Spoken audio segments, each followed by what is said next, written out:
Very early on, we saw some stories about hydroxychloroquine, a potential treatment for COVID-19. There were some studies done that said that combining HQC with azithromycin and zinc could actually reduce the symptoms and help people get better. All of a sudden, Donald Trump came out and said, "Have you seen this great study? Very promising." Like clockwork, the media came out and opposed it, saying it was unproven, no evidence. And sure enough, we saw proof beyond a reasonable doubt. The Lancet, prominent scientific journal, saw a couple studies come out saying that this will kill you. And when Donald Trump announced that he was taking hydroxychloroquine, what did we see? What did we hear from the media? Even Fox News said, "Do not take it. It will kill you." Now, my response, of course, was ignore the pundits, talk to your doctor. And now something truly horrifying is happening. Two studies, one having to do with hydroxychloroquine, has been retracted. And because of this, the World Health Organization is resuming studies. Dare I say, Trump was right. Not necessarily right to the greatest extent that it will save you, but right enough that it was a safe drug and you can try it, and he was hopeful. That's all he said. I remember listening to one of his press conferences where he said, look, it might work, it might not, but I'm hopeful. Hydroxychloroquine has been approved for other uses. It may work off-label in this regard. But the media and the establishment was so hell-bent on saying Orange Man bad and he's wrong. This is what they did. Conveniently, this happens around the time that they're now saying we don't need to social distance anymore. And perhaps we never did. What was the point of the lockdown? Our leaders have lied to us. The media has lied to us. The whole narrative is breaking apart and nothing makes sense anymore.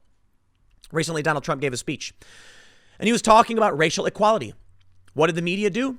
They ran with the narrative that Donald Trump said that George Floyd would be looking down from heaven happy that the jobs are coming back. He never said this. They're lying. Things are getting absolutely insane out there, man. And it's becoming harder and harder to understand what reality actually is because they are lying to you. Let's go over some of this. And the gist of the story today is, look, most of us knew hydroxychloroquine was probably fine because it's been around for 50 years. Doctors had been recommending it. Many doctors filled out surveys saying this drug could work. But ultimately, you just talk to your doctor. Don't take my advice. Don't take any of their advice. But the World Health Organization shut down trials of this because of a study that came out that was wrong. The hatred for Donald Trump is destroying our medical industry, our media industries. These people have gone insane. And because of it, there's no way to understand what's really happening out there anymore. Let's read this. But what I really want to do is show you a couple things. Not so much that these stories are retracted, that you get. But this story from Fox News, Dr. Mark Siegel on faulty HQC data, this is a political hit job. It's not just about Trump being wrong. It's about them sacrificing human lives because they hate Donald Trump. And beyond that, we have a couple other stories. Right now, medical professionals following this news are straight up saying, I kid you not, you got to see this. You got to see this statement. That public health advocates are not condemning the protests, but they are condemning the the anti-stay home protests. I kid you not. They're literally saying, if you want to protest for Black Lives Matter, it's totally safe. However, if you want to protest against the lockdown, that's not safe. That's literally impossible. You see what's happening. I don't know, man.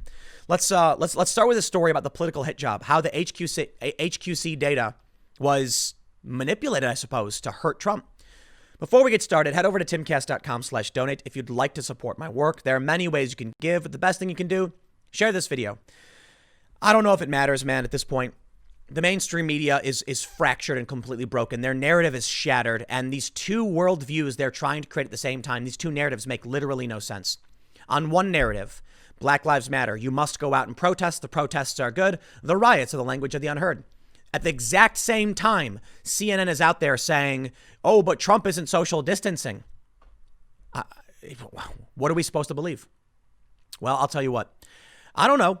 But at least sharing this will maybe show people what's going on with the media. So sharing really does help. Otherwise, just hit the like button, subscribe, hit the notification bell. Maybe that's enough for YouTube to actually recommend my content. But let's read the story from Fox News.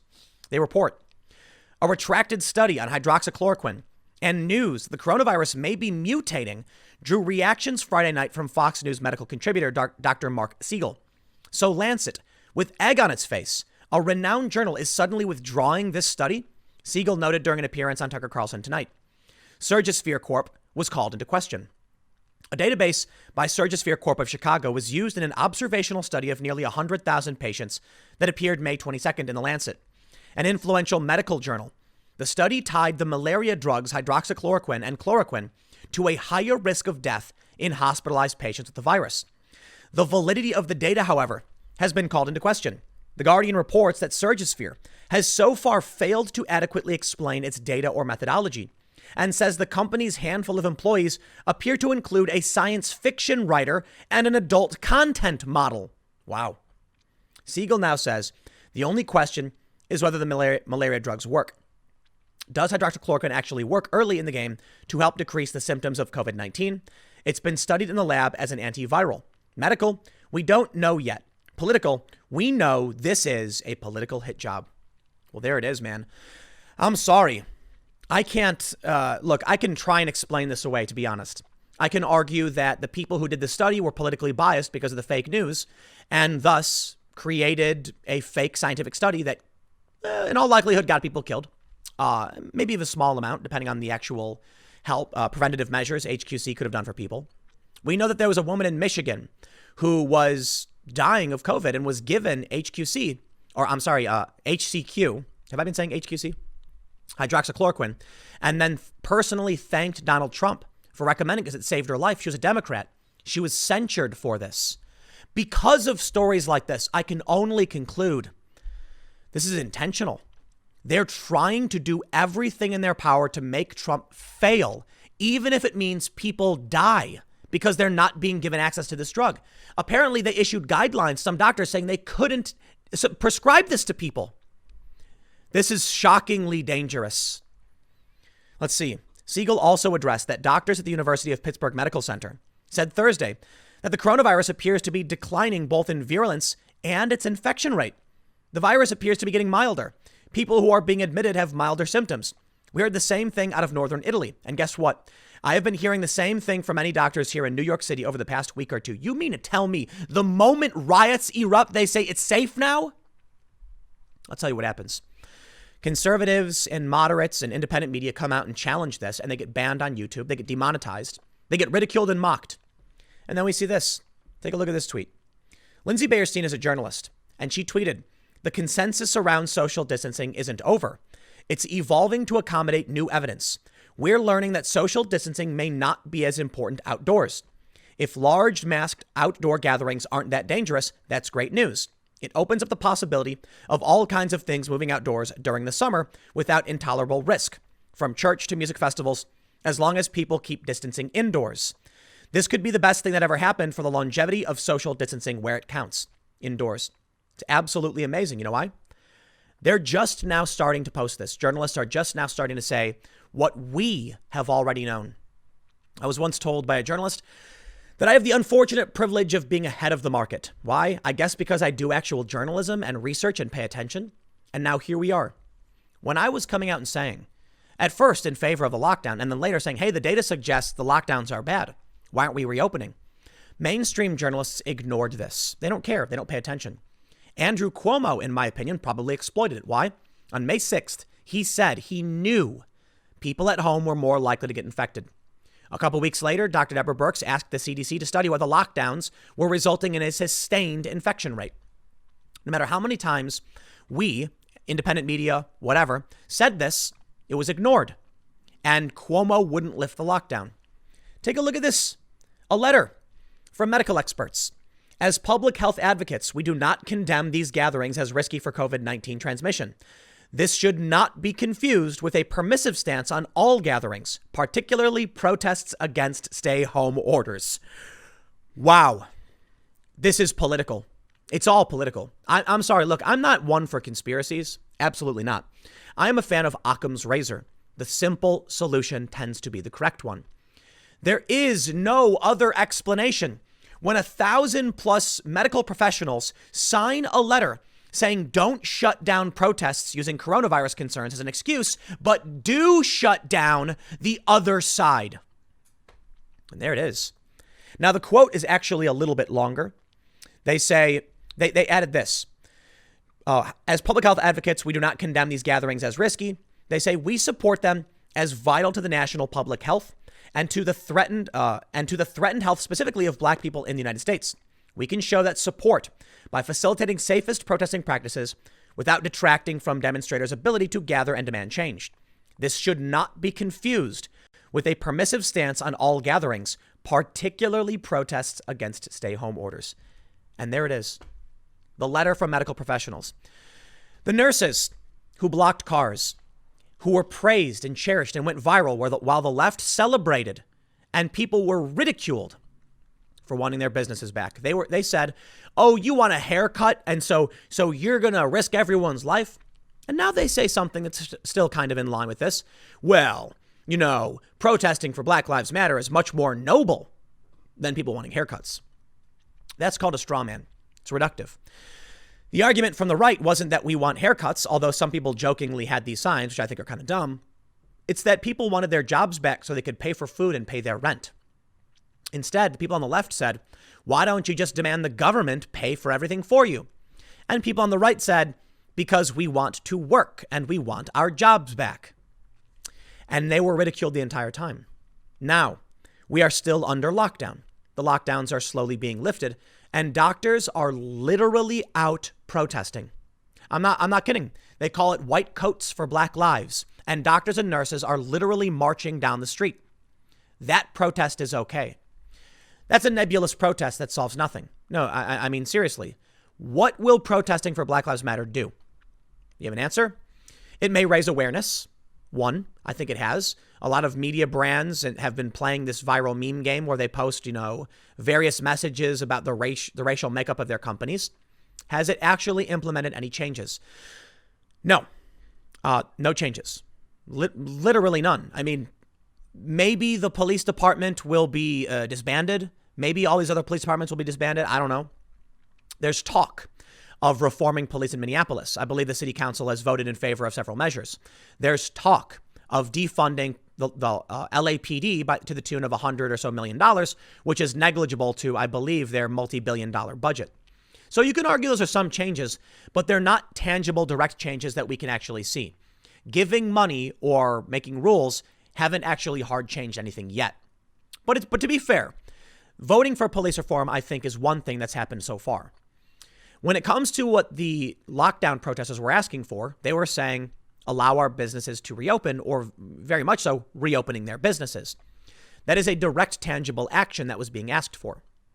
Nebulous demands, for the most part, like ending the war on Black communities, doesn't really define anything that we can actually take action on. But this is what doctors and nurses will come out for. The reason I'm drawing this distinction is not to say that one protest is better than the other. You might think so, and that's fine. It's to say that there's no timeline for when the Black Lives Matter protests will actually stop. Meaning, if some anti-lockdown protesters go out and say reopen things, they can reopen things and then people will be like, okay, we're done. But the Black Lives Matter protests have been going on for a decade and nothing's changed. So the doctors and nurses wearing full protective gear, clapping for it, will change nothing in the immediate, and thus the risk of COVID will be pronounced. But of course, like most of you probably realized, it was a political hit job. That's what it was, right? When they said anti-lockdown protesters couldn't go out, the media ran crazy stories about dumb rednecks, gonna risk everybody's life. And then as soon as they came out, they are literally telling you right now, one protest is okay and one isn't. Our ideas are better than your ideas. This was the point of the First Amendment. So the government could not do this. When New York tells you you can't protest and then allows these protests, they are spitting on the Constitution and laughing in your face. When Michigan does the same thing, when these doctors do the same thing and the government doesn't do anything about it, they're spitting on you. So you have curfew in some places. Well, the protesters are exempt, they say. But delivery drivers, you see the video from New York? A delivery guy gets arrested for violating curfew. Nope, but these protesters are allowed. They put out the curfew, rules for thee, but not for me. I don't know what you can expect from this moving forward because the lies are blatant at this point. I don't know what they expect to happen at this point because now I would imagine trust in the media would hit zero, completely rock bottom. We've already talked about how the Brett Kavanaugh and Joe Biden accusations were, the double standard was so obvious to everybody, and trust in the media has been plummeting like crazy. Now you literally have a story from Vice I talked about yesterday where they said that police weren't allowing protesters to social distance properly in jail. Think about how insane that is. Oh, they're allowed to protest and not social distance, but it's the police's fault that they're now not social distancing. There you go. Well, the latest hoax is here. Here's what Yahoo writes, and this is complete fake news, mind you. Trump says he hopes George Floyd is looking down and celebrating jobs report. This is a great day for him. NewsGuard certified fake news. For those that aren't familiar, to be safe, I use NewsGuard to make sure that, I'm not using any fringe sources they could try and hold against me. No. NewsGuard verifies all these outlets and Yahoo is verified. And here's what they write. President Trump on Friday strode to a lectern in the White House Rose Garden to tout an unexpectedly good jobs report that showed the U.S. unemployment rate falling in May to 13.3% as 2.7 million people who had been furloughed returned to work. During a 45-minute stream of consciousness, often rambling speech, Trump all but declared victory in his administration response to both the pandemic and protests over the death of George Floyd, calling the jobs report a tremendous tribute to equality. The president said he hoped Floyd, an unarmed black man who was killed by police, would be looking down from heaven and approve of the job he is doing on the economy. Hopefully, George is looking down right now and saying this is a great thing that's happening for our country. This is a great day for him. It's a great day for everybody. Yes, the fake news seems so obvious, right? Well, if you're a moderate or a conservative, we know that you're likely to mix it up. Read a little bit of news on the left, a little bit of news on the right. Moderates tend to read news from the left, but about a third of it comes from the right. Conservatives are inverted. 2/3 of their sources come from conservative and about a third comes from liberal sources, which means there's a general understanding between moderates and conservatives as to what they believe and why. The left gets like 95% of their news from liberal sources, overwhelmingly. If you were to read this and believe it, you'd be wrong. If you were to read the mainstream media and nothing else, you probably would believe this. But if you're a moderate or conservative, you look at this and you say, this makes no sense. This can't literally be what happened. And no, it's not what happened. Jerry Dunleavy tweeted Trump's full George Floyd quote. And here it is. He said, equal justice under the law must mean that every American receives equal treatment in every encounter with law enforcement, regardless of race, color, gender, or creed. They have to receive fair treatment from law enforcement. They have to receive it. We all saw what happened last week. We can't let that happen. Hopefully, George is looking down right now and saying, this is a great thing that's happening for our country. It's a great day for him. It's a great day for everybody. This is a great day for everybody. This is a great day in terms of equality. It's really what our Constitution requires, and it's what our country is all about. Do you know why they've lied about what Donald Trump is saying? Because Donald Trump is saying the protests for George Floyd are a good thing. I agree. The protests for George Floyd are a good thing. The riots aren't. The looting isn't. The vandalism isn't. But the peaceful protesters who have come out and staged mass protests, I love it. I'm down. I love it when the First Amendment gets exercised. Do it to it, brothers. There's one where they're laying down with their hands behind their back. I think it's great. I think it's absolutely great. Now, we can call out the rioters and the looters and defend the peaceful protests, which, in my opinion, have been very effective. Listen, they like to say the rioting works, but the protests have ignited all of these brands to post these messages. It's made real change. You didn't need to go and destroy things. People didn't need to lose their lives. But think about what the narrative would have been if they reported what Trump said truthfully. Trump said the protests are good. Uh-oh. Well, as they have to oppose everything Trump does, you can now see why they must lie. When Trump said hydroxychloroquine, they lied. They said hydroxychloroquine was bad. The Babylon Bee wrote a story. They said, ingenious move. It's a satirical paper. Trump supports impeachment, forcing Democrats to oppose. And that's it. If the media truthfully reported that Trump supported George Floyd protests, they would have to condemn the George Floyd protests. They can't do that, can they? Check out this story from Newsbusters. Mitchell takes Trump out of contest on Floyd and job numbers. They say, despite the better than expected numbers, Kristen Welker, reporting from the streets of D.C., contended that Trump still needs to do better. That is going to be one of the key questions that President Trump is going to have to answer as well. What is he going to do about black unemployment, which continues to be one of the issues that plagues the African-American community? Back in the studio, Mitchell teed up for former RNC chairman Michael Steele a clip of Trump talking about George Floyd. The president did mention George Floyd almost in passing while discussing the economy and saying the great economic numbers is something George Floyd could be looking down from heaven and enjoying. And there's the lie. It's just not true. Don Lemon recently said Trump couldn't take 1 minute out of his day for George Floyd. The Trump campaign produced a video that was taken down from Twitter. It was it was in favor of the protests. It was speaking out favorably for George Floyd and condemning the murder. And it was condemning the riots. Twitter took it down for a DMCA notice. I think it's because he used some music or something. Probably the case. I don't know. Then once this is removed and no one knows it exists, they all run with the fake narrative. We have a serious problem in this country. And it's that liberals don't get their news from anything other than a broken news machine that wants ratings. Because of this, they don't actually know what's really going on. And they believe insane things. And you can't even explain the truth to them because they wig out and get super angry. I tell you this, man, it is the new religion. I remember what it was like when I was growing up to try and tell people things who were super religious and they didn't want to hear it. Today, totally inverted. Now you try and talk to some of these liberals and they refuse. Maybe it's because they only get their news from fractured and broken journalism. And maybe these old guard news outlets need to go away. If you're on YouTube, you can fall into an echo chamber, and you definitely should not only watch one channel.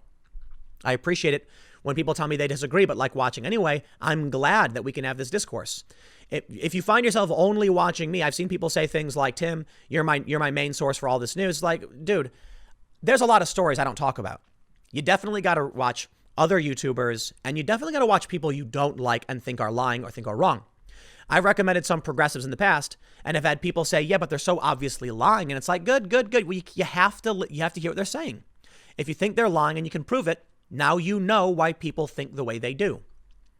The weird thing that's happened throughout all of this is that because of the media's desperation, one, in hatred of Trump, and two, to desperately make money, they've created these weird, broken political factions that just unfortunately make no sense. I don't know what left and right means anymore. I really don't. How is it that our culture war is split between conservatives in favor of a 50-year-old medication and liberals calling it unsafe? How is that a left or right political position? It's not. It makes no sense. You'd think you could be liberal and be for or against a medication. No. The conservatives say we are interested in this medication and the left says, no, it's dangerous. I'm sorry. Is that what we're arguing about now? So people argue about what it means to be left or right, conservative or liberal. And for now, it really comes down to which media do you read? Do you only watch left-wing media? Okay, then you're probably getting fake news. Do you watch a little bit of both? Then you're probably going to have a better view of the world and your brain won't be trapped in some nonsensical nightmare realm where Trump is literally Hitler. But I can't tell you what to do, man. If people don't want to listen, what do you say? You can lead a horse to water, but you can't make him drink, right? Or the even sillier one, you can bring a horse to Harvard, but you can't teach him or you can't make him learn. These people won't learn. They're posting insane things on Facebook and Twitter. They're screaming that you're killing grandma. They're screaming, this drug is dangerous. Why is Trump touting this? And then, here's what I think. They wanted to smear Trump and say he was promoting a dangerous drug. But hydroxychloroquine is safe and they knew it and they can't get rid of a safe drug. So what happens? As soon as they're done with the smear campaign, the studies are retracted. The usefulness is gone. Trump's not talking about hydroxychloroquine anymore, and now they don't need to either. And here we are. Now that the lockdown is still in effect, but their protesters are getting angry. So now we don't need a social distance anymore. The usefulness of COVID is over, and thus they no longer support it. I have a feeling that Trump's going to win in a landslide, but I could be wrong. I mean, you got a lot of dumb people out there that are brainwashed. I guess I'll leave it there. Stick around. Next segment will be coming up at 6 p.m. youtube.com/TimCastNews, and I'll see you all then.